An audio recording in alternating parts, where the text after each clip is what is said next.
রাষ্ট্রপতি পদে নির্বাচনে জামায়াতের নেতৃত্বাধীন ১১ দলীয় ঐক্যের পক্ষ থেকে এলডিপির চেয়ারম্যান কর্নেল অবসরপ্রাপ্ত অলি আহমেদকে প্রার্থী ঘোষণা করা হয়েছে। সকালে সংসদের বিরোধী দলীয় নেতার সরকারি বাসভবনে জোটের নেতাদের বৈঠক শেষে ব্রিফিংয়ে এটি জানানো হয়। সকালে রাজধানীর মিন্টো রোডে বিরোধী দলীয় নেতার সরকারি বাসভবনে ১১ দলীয় ঐক্য শীর্ষ নেতাদের বৈঠক অনুষ্ঠিত হয়। বৈঠক শেষে সাংবাদিকদের সঙ্গে কথা বলেন জোটের নেতারা। রাষ্ট্রপতি পদে ১১ দলীয় জোটের প্রার্থী হিসাবে অলি আহমেদের নাম ঘোষণা করেন এনসিপির আহ্বায়ক নাহিদ ইসলাম। আমাদের ১১ দলেরই শরিক দল এলডিপির সম্মানিত চেয়ারম্যান এবং বাংলাদেশের একজন অভিজ্ঞ রাজনীতিবিদ এবং রণাঙ্গনের মুক্তিযোদ্ধা ছিলেন। বিভিন্ন সময়ে মন্ত্রণালয়ের দায়িত্ব পালন করেছেন। বেশ কয়েকবার ৬ বারের মতো তিনি জাতীয় সংসদ সদস্য নির্বাচিত হয়েছেন এবং বীর বিক্রম মুক্তিযোদ্ধা কর্নেল অলি আহমদ। পরে জামায়াতের আমির ডাক্তার শফিকুর রহমান বলেন, গণতন্ত্রের সৌন্দর্যের জন্য আমরা রাষ্ট্রপতি পদে প্রার্থী দিয়েছি।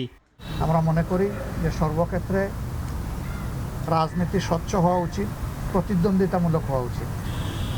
তাহলে গণতন্ত্রের গতি এবং তার সুস্বাস্থ্য ফিরে আসবে। এ সময় বাংলাদেশ খেলাফত মজলিসের আমির মাওলানা মামুনুল হক বলেন, অলি আহমেদ রাষ্ট্রপতি পদে নির্বাচিত হলে আগামীর বাংলাদেশকে সঠিক ধারায় নেতৃত্ব দেবে। রাষ্ট্রপতি পদে নির্বাচনের প্রার্থী হিসাবে চূড়ান্ত করায় জোটের প্রতি কৃতজ্ঞতা জানান অলি আহমেদ। সবাই সর্বসম্মতিক্রমে আমার নাম প্রস্তাব করেছে। আমি সমগ্র জাতির কাছে কৃতজ্ঞ, ১১ দলীয় ঐক্য জোটের সকলের কাছে কৃতজ্ঞ, আমাদের সকল নেতাকর্মীদের কাছে কৃতজ্ঞ। এদিকে হাইকোর্টে এক সংবাদ সম্মেলনে রাষ্ট্রপতি নির্বাচন এবং সংবিধানের ৭০ অনুচ্ছেদ নিয়ে সাংবাদিকদের এক প্রশ্নের জবাবে শিশির মনির বলেন, রাষ্ট্রপতি নির্বাচনে ১১ দলীয় জোটের প্রার্থী হিসাবে ঘোষণা গণতান্ত্রিক রাজনীতিতে নতুন একটি বার্তা দিয়েছে।